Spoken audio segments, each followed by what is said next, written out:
Thanks for joining us for the Two Maine Friends podcast. We're so glad you're here. We're your hosts, Natasha and Lindsay. Hi friends, welcome back to Two Maine Friends and a podcast. Today we're going to dive into a topic that I think we need to give space to because we live in a cancel culture that's so quick to shut the door and allow people to just walk out of our lives, and we don't fight for the relationships that we value in some cases. And today we're going to dive into what that looks like and the value of restoration. So Lindsay, I know that that's a big part of our story. What led to restoration for us? Yeah, I think it's important to tell the backstory of how we needed restoration in our friendship. And that started in 2018.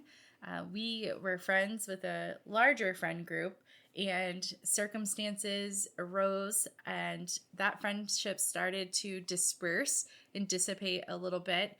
And I kind of was caught in the middle of two friend groups after that time frame. And it was a hard situation because there was a lot of turmoil at the time, a lot of healing I think that we all needed to walk through in that season. And so I was trying to be a good friend to friend group A and a good friend to friend group B. And for me, in the place that I was at in my life at that time, I didn't like confrontation. I can't say that I love confrontation now either, but I didn't know where to put that confrontation. I didn't know what bucket to place it in, and I didn't know how to be a good friend to A or B. And so in that moment, the only answer that I had was, I won't be friends with either. And this came from a place, that turmoil started years before 2018. And I kind of did the ping pong back and forth and tried really hard to be a good friend to both sides. And then kind of dissipated from one side and was friends with one side, and then, restored friendship with the others. And I just got overwhelmed again and took that step back. And unfortunately for our friendship, it was taking a step back from this really incredible bond that we had created over the years. And it wasn't a fight. It wasn't a disagreement that we had. It really was just contact is gone. One day we're sitting in a parking lot having great conversation and connecting really well, to let's just have Snapchat and connect occasionally or not at all. Yeah, and I can remember that being really difficult because I didn't understand what happened.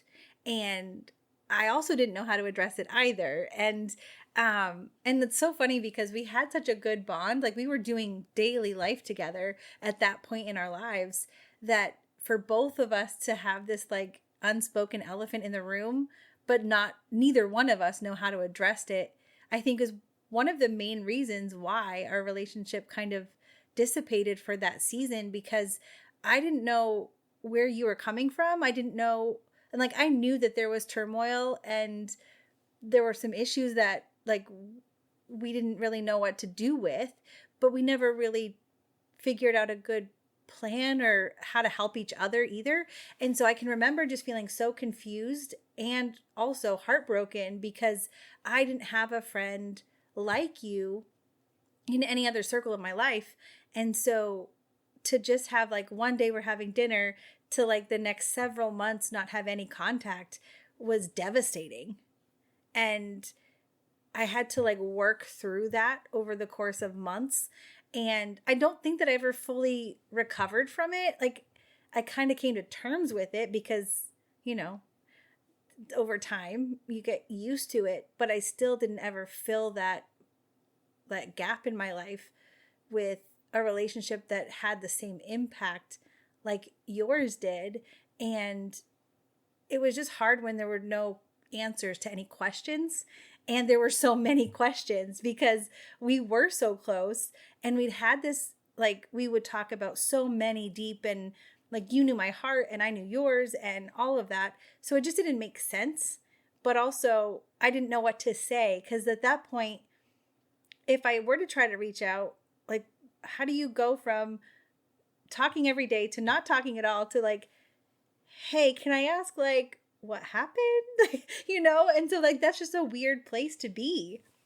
Yeah, and it was kind of overnight, right? So then the longer that we allowed that silence to go on, the harder it was to find that even ground. And we still saw each other at different things around the years, and we worked in the same city, which also made it kind of awkward. Like, we could have crossed paths at any moment, and always the thought was in the back of my mind, what would I say, what would I do? And part of me was confused, like, I don't know how to be friends with these people right now, because I don't want to say the wrong thing. I don't want to say the things that are going to make the situations worse. And in my head, again, it just felt right to completely separate myself from everyone and take that backseat a little bit more. And I think that what I learned through that season was how to handle confrontation better.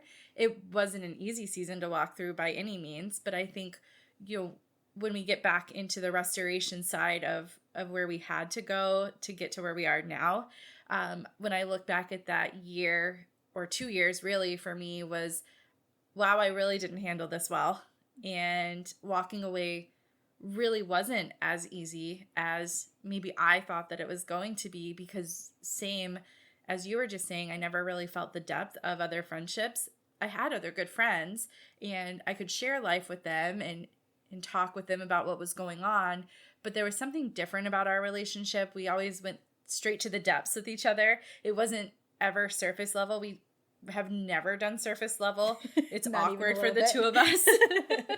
And so those 2 years of not having the depth, like, I felt it in my heart. Like, there just wasn't that release of, I have my friend that I can share everything with, and I know that it's my safe space and my confidant that I can be myself with, and I can say the stupid things. I can stutter in the group and not be judged, and I no longer had that anymore. And I did find myself taking more of a back seat in a lot of my friendships too, and letting those people shine.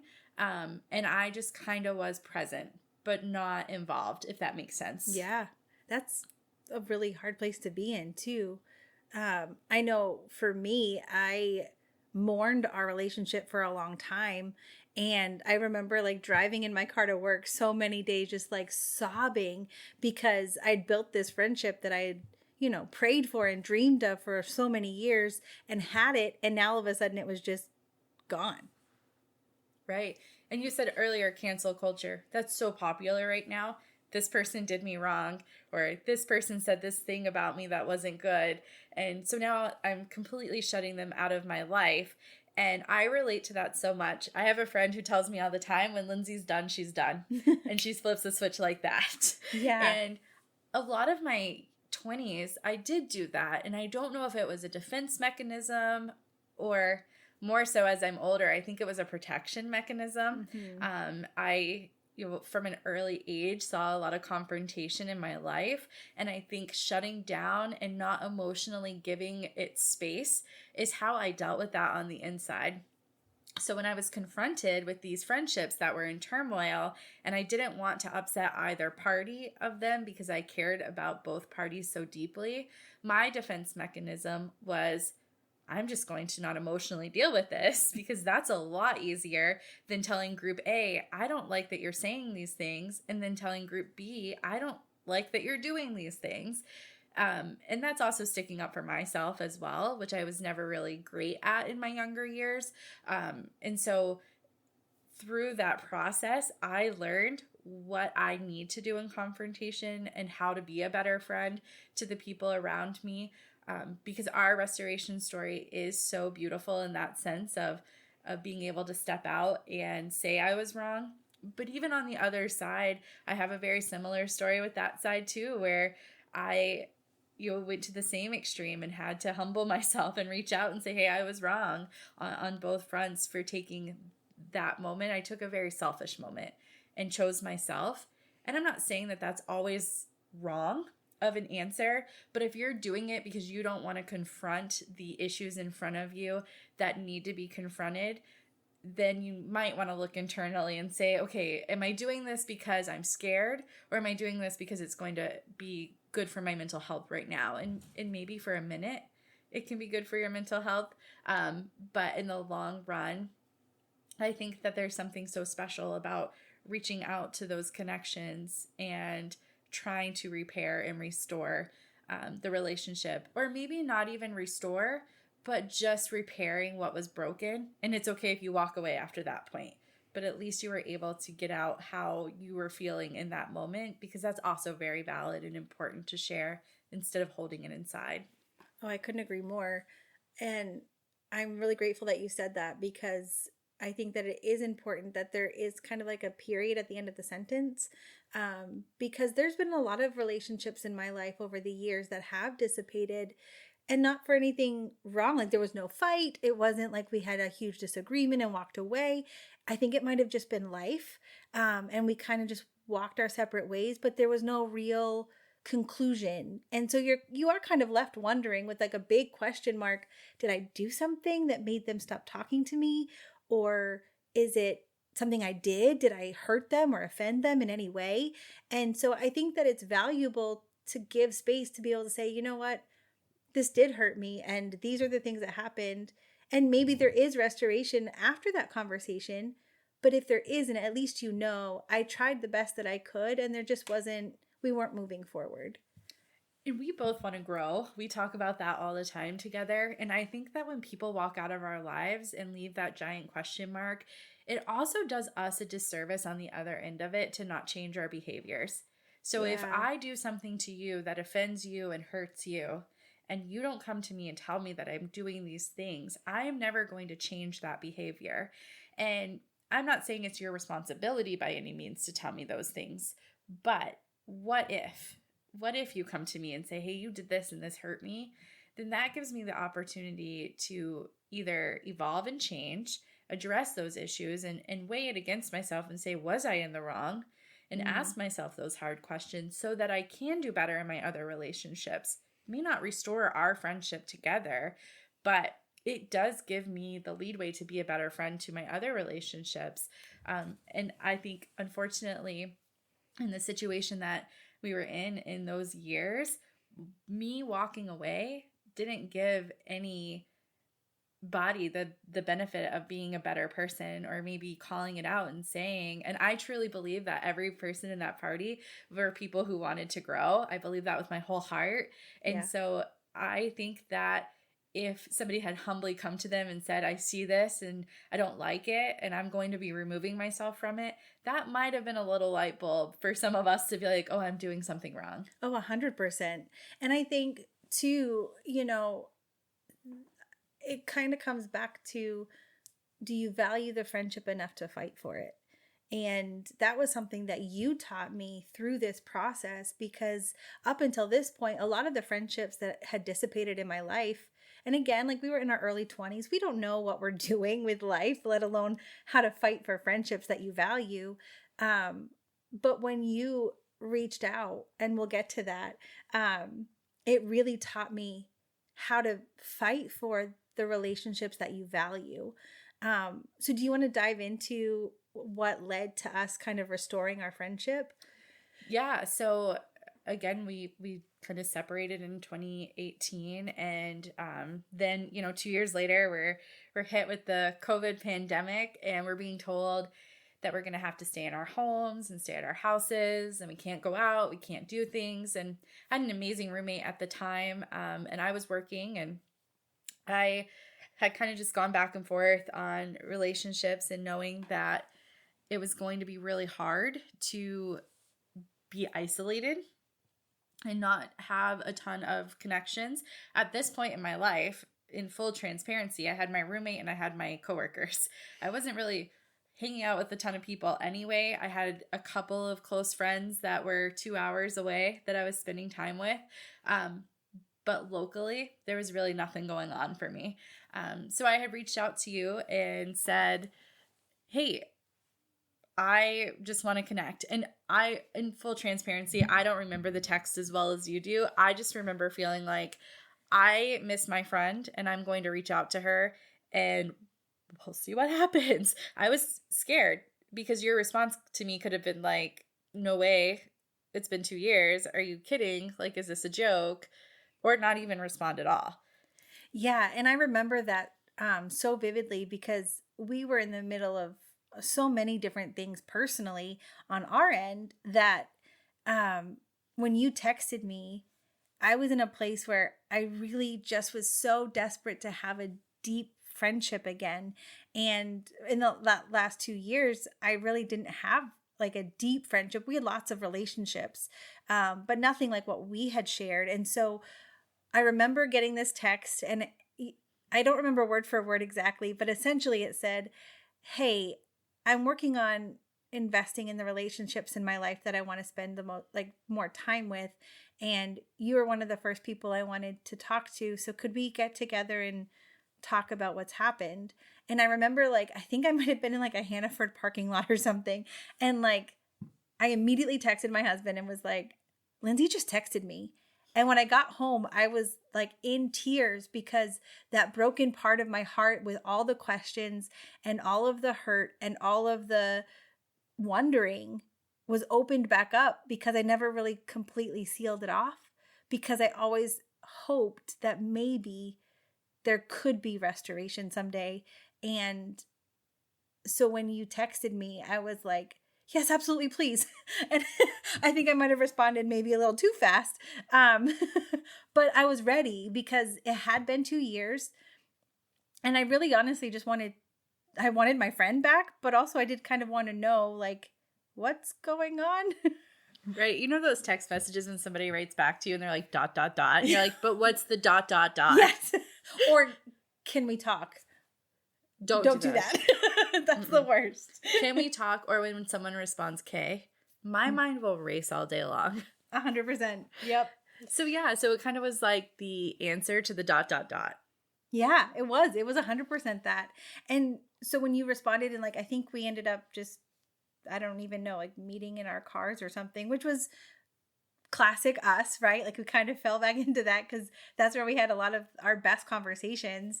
But, and we were real and we were raw and it was a hard conversation. And I don't want to make it sound like it was rosy. Like we talked about how it hurt that you walked away and there were no answers. And I took responsibility for the things that I had said that I regretted and all of those things.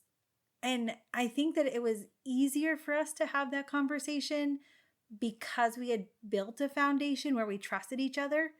And so I knew that who you were as a person was there. And I also knew that I wanted that it was okay to share it because you were a safe place. And because of that, it wasn't an easy conversation, but it taught me so much. And like I said before, like it taught me the value of fighting for something that's important. And do I value the friendship enough to have the hard conversation? I think that one thing about the two of us is that we always want to own our outcomes at the end of the day. That's not been an easy lesson for me to learn.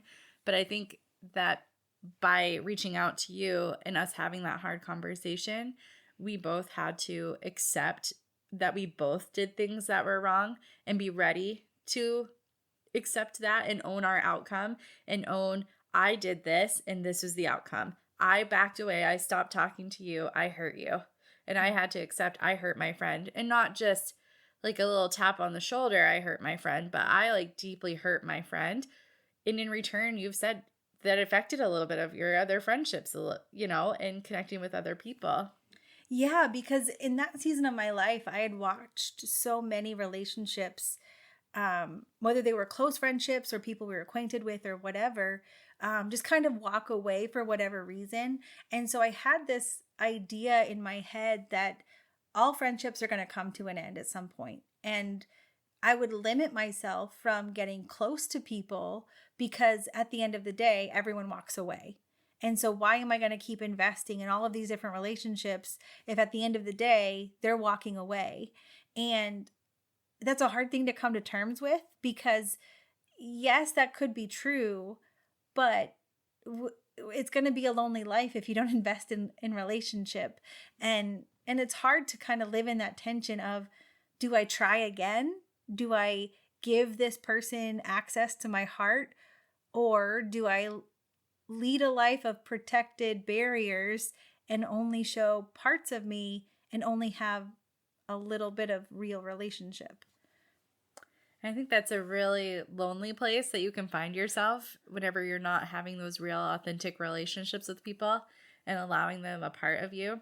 We were just talking earlier today about sometimes you have to give the change and hope that they invest it properly. And I think... Hold on. Let's rewind. I think you need to say that slower so that we can grasp the depth of that statement, because it's so true. So can you say that again? Yeah, sometimes we have to. So think about having 25 cents. You have $1 of quarters in your hand. And if I hand you 50 cents of that change, I can hope that you're going to invest that properly. And so when we think about that in a friendship term or in a relationship term, sometimes we have to give a little and hope that they'll invest back into us what we're giving to them. And that's a scary place to be. So when I think of our restoration story and our friendship story, me reaching out to you was me giving a little piece of me of vulnerability and saying, all right, I hope that we can make this work. I just want to talk about it, and not knowing, am I going to be left with a question mark? Am I going to be left with a ... at the end of the day? Or am I going to get a period on this? And maybe that period is the end of a chapter forever. Or maybe that period is the start of a new chapter together. And by giving just a little bit with that text message and us having that conversation, we were able to move forward, and we invested in each other and shown to each other grace. We showed each other mercy in those moments. And we were able to kind of start right where we left off in some senses. And that's not going to happen every single time. But if we're not willing to give a little, we'll never know what the investment in return is going to be. I don't think I could say it any better. I mean, it's hard when you have been hurt in relationship to give somebody else another chance. But there's so much beauty that comes when we try. And like you said, maybe you have grown in different directions and there isn't really a common ground anymore. So there isn't a lot left, but at least you got the answer to the question mark. But maybe, just maybe, there is another beautiful chapter. And sometimes I look back over my life and the relationships that have kind of dissipated, and I kind of wonder, if I had tried a little bit harder, where could our friendship have ended up?